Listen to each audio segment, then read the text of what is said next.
Boom, boom, boom, boom. Right. Okay, that's right. Comments. I obviously don't want to get too stuck on... Do I need a silly hat? Should I put a silly hat on?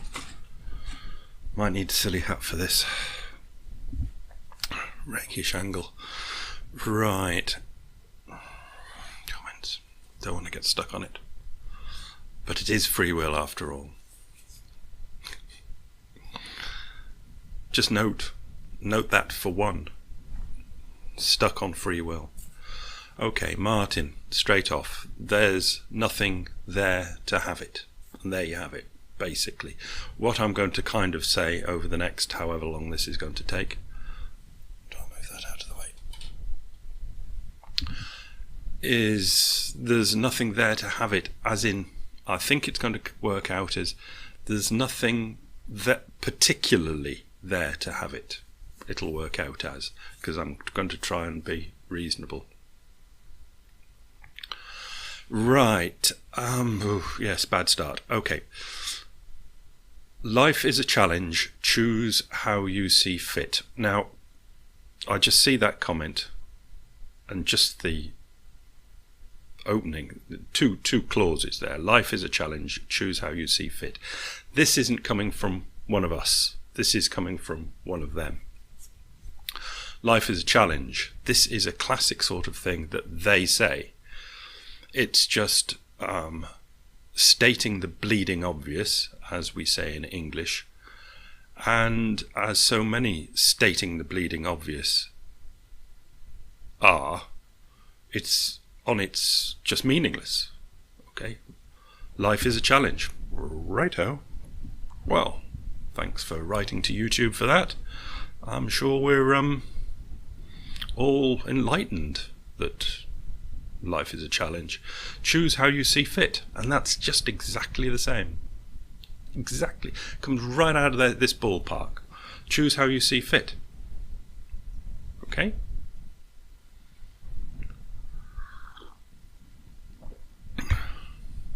It's all externalized stuff.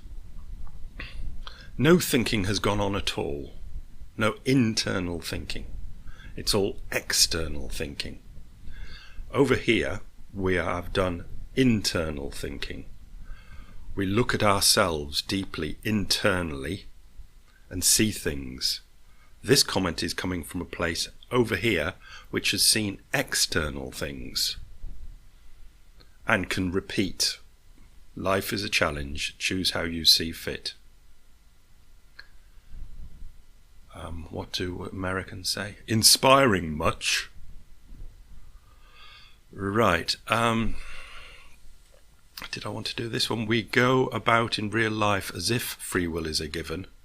Again, this is all right, but it's useless. The splitting up of our existence into free will versus determined is a way of theorizing that yields no practical answer for daily life. Again, to me, that just reads as, please don't talk about this. You don't have to listen. I didn't want to go down here. Oh, crumbs, this one. Seems the majority of people who believe in determinism do not put much effort into their life, career, and I'm somewhat curious about those rags to riches stories, whether or not they believed in free will, as they put vast amounts of effort into changing their situation. You know, God, bring me a wall so I can bang my head against it. Okay, but I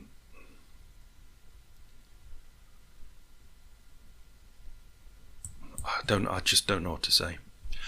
Good night, good morning. I love the smell of free will in the morning. Hello, Axel. Yes, I know. It is. I must admit, I'm quite enlivened by the free will argument coming back. Because it's just so clear. It's just a wonderful exhibition of brains in action.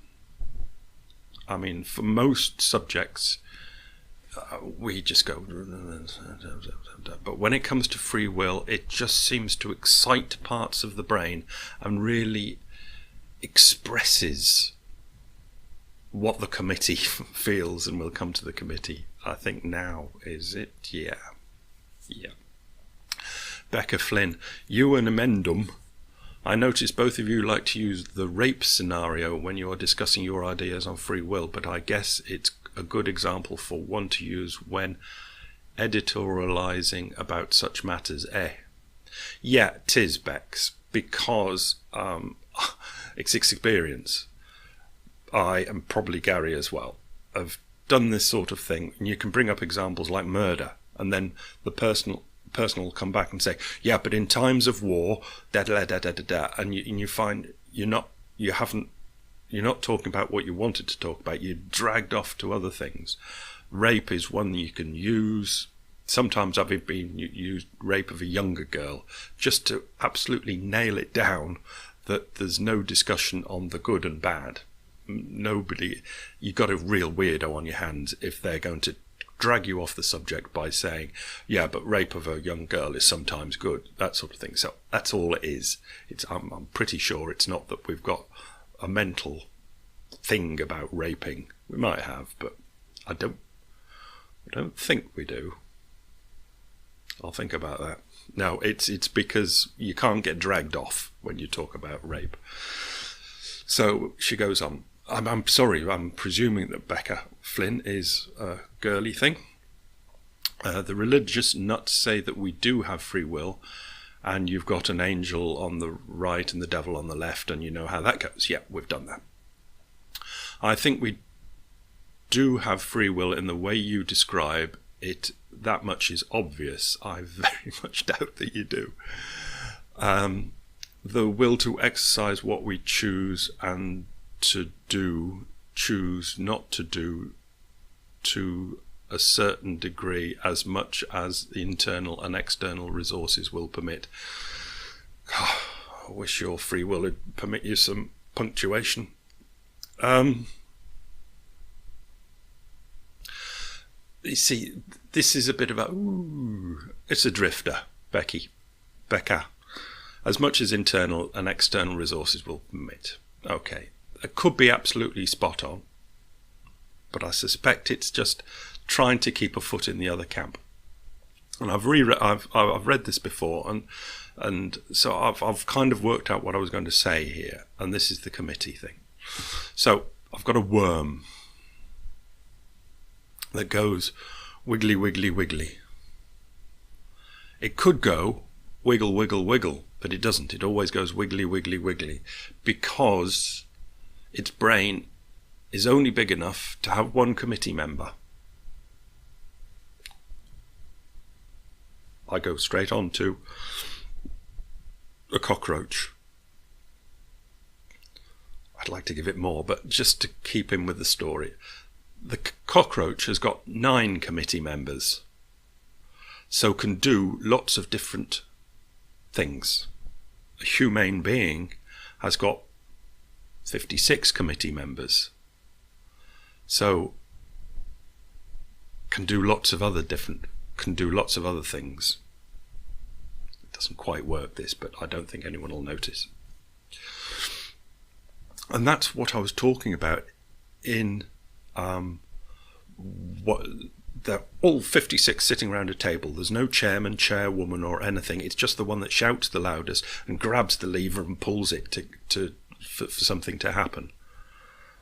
I don't think this is a very civilized committee meeting. And there are 56 of them, and dependent on the thing that's happening and the willpower of each individual committee member and their willpower to go and grab the lever and pull it and to bash the other bastards out of the way is what we've got. And there are lots of them up here, so we can't just go wiggle, wiggle, wiggle, wiggly, wiggly, wiggly. We can go boogly, boogly, boogly, ziggly, ziggly, ziggly, and whap, whap, whap. That is what I'm talking about. Free will or willpower or whatever you might be, you don't say it, but you might be trying to, let's say a lot of people, even at this stage, are trying to cling on to, is that there is a chairman of the board that is keeping order.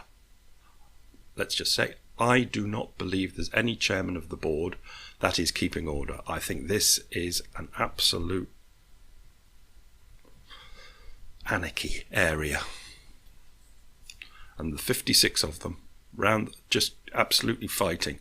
And they might have particular things that they particularly want to fight about and fight for, and other things they're not bothered about, so they don't mind being elbowed out of the way. And the other one grabs the lever to do or say or think whatever there is. Got the idea? You must have the idea. That was a really clear explanation. Finishing off with, this is not the big thing point. Do we want to go on to Becker's big thing point? I've started reading it. It would be rude not to. This is not the big thing point, however, and the big thing point is excellent use of big thing point.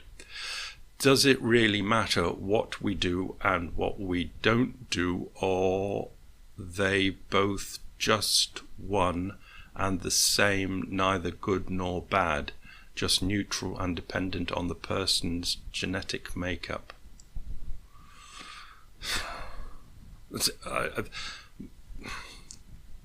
You got to admit that's not very well written, Becca.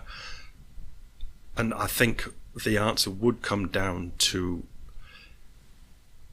the committee will pull the lever, and it will be seen as either a vote for me, the dominant one that pulled it, me, or some other one pulls it, and it could be seen normally by the outside world or even by other committee members as maybe not best for me, but best for everybody else out there. In other words, it's either good for me or it's good for society. But I don't think the committee members are capable of just sitting there and going, well, I don't want to pull the lever because that's not going to be, I can see that, it wouldn't, it might, but it'd be best for the outside world. It doesn't work like that. We do not ever do things that are better for the outside world. The committee will always grab for the thing that they think is best for itself. It might work out in the end that it's better for everybody concerned. But the little bastards are trying to grab the lever for their own whatever it is in here. Their particular gig that they've got going at the moment, their thing in life. The thing that they're particularly particular about. Oh yes, I thought I could end here. I've not been very happy with this video so far. And the types of people with a lot or little willpower, is that all about personality traits? You read it both ways. The committee members, you could say, have personality traits, but obviously it's ridiculous. And it's a labelling thing. The little bastards in here are pulling the levers and making this thing wiggle or diggle or jiggle, do things, and other people come along and say he's a wiggly, a jiggly, or a diggly. In other words, he might be a kind person, a calm person, or an idiot in a stupid hat. Yeah. But inside, even the labellers have got the same thing going on. So label him an idiot, or say, oh no, he looks quite cute, the old bastard. No, everyone's internally pulling levers, and okay, doesn't matter. So yes, the little bastards pulling levers will, over time, for other people, be able to create a personality trait. If somebody's got a little bastard that grabs the lever a lot, that's a personality trait. But that's another subject. Okay, yeah, but I think it fitted well, I guess. But it would be interesting to hear your take on the subject. Hopefully I just said something. Why are some nice, some are arseholes, some are stubborn, and there's no way they can see someone else's point of view, etc. It's exactly that. All that. Dependent on internal structure of the brain that I'm putting into this stupid little theatre thing of little git pulling on levers. That's all it is. One git might die, another git might come up, etc.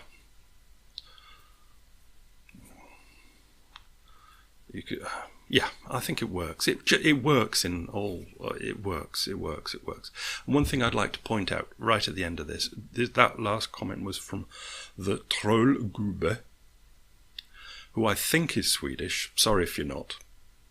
And you notice that the comment was written in better English than other people who are English or American. But this is interesting, and there is no way they can see someone else's point of view. Now, Troll has written someone else's point of view. Point of view.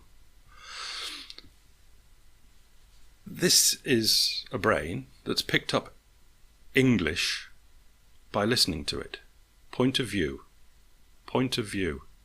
Am I saying point of view? V-I-E-W, or am I saying point of view?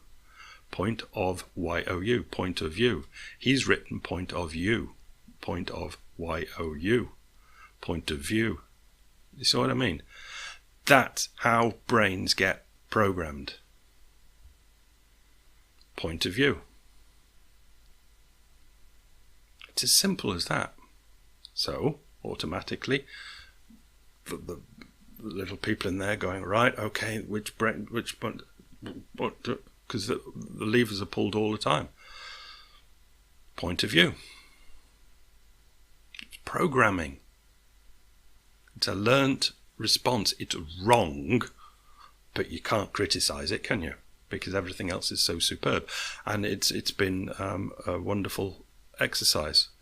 So I really don't want to go to my name below it, who's written one of the, it's a block of comment. It's one of these blocks of comment, 1, 2, 3, about 10 lines long, with no, not split into paragraphs. That is a sort of person. Becca splits hers up into paragraphs, so they're easy to read. My name just as a block of text. Block. That to me is somebody that is internalizing, or could be an externalizer, actually external, but has really, it's just an ego. When you do a block of text like that, you can just see the concentration on the keyboard, or quite likely on this, on the bloody phone, but it doesn't matter. And it's just, I've got to get this out, I've got to get this out, with no consideration at all for the reader. It probably doesn't even want it read, making no effort to want it to be read. It's just the lever's being pulled by, come on, get this out, get this out, get this out.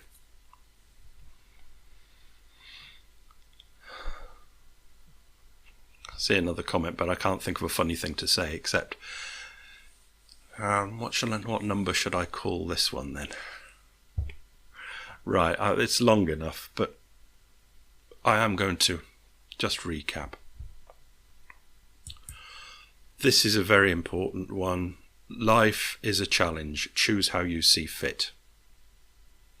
From over here, absolutely, I would like to think that none of us over here are impressed by that. Life is a challenge. Choose how you see fit. It is the sort of thing a mother says to a 4-year-old. It's utterly useless. And on this side, we got to the committee, and human brains are complicated. They've got many members on that committee that might come to the committee meeting or might not. They die. And they grab the lever, and that's what it is. Sometimes it's this one grabs it, sometimes it's that one grabs it. And I'm saying in the last video, whoever does grab it has shown the most, whatever we're calling it, willpower or something. And obviously you can see it's really nonsense. But if people want to use the word willpower, yeah. If there's a particular trait, as brought up there, that somebody seems to always do that. You know, one committee member is particularly big on that particular thing and will grab it every time. They are showing the most willpower on that particular subject. But on another subject, another one will be grabbing at other subjects, other people are grabbing at, maybe on the really strong grabber, maybe a lot will get together at one time and really knock this one down and grab it. It's obviously there's lots of influences getting to pull the lever on every single word that goes out. There is not one particular anything. It's just a load of influences, and one is particularly stronger at that split moment when it's necessary to pull the thing to say,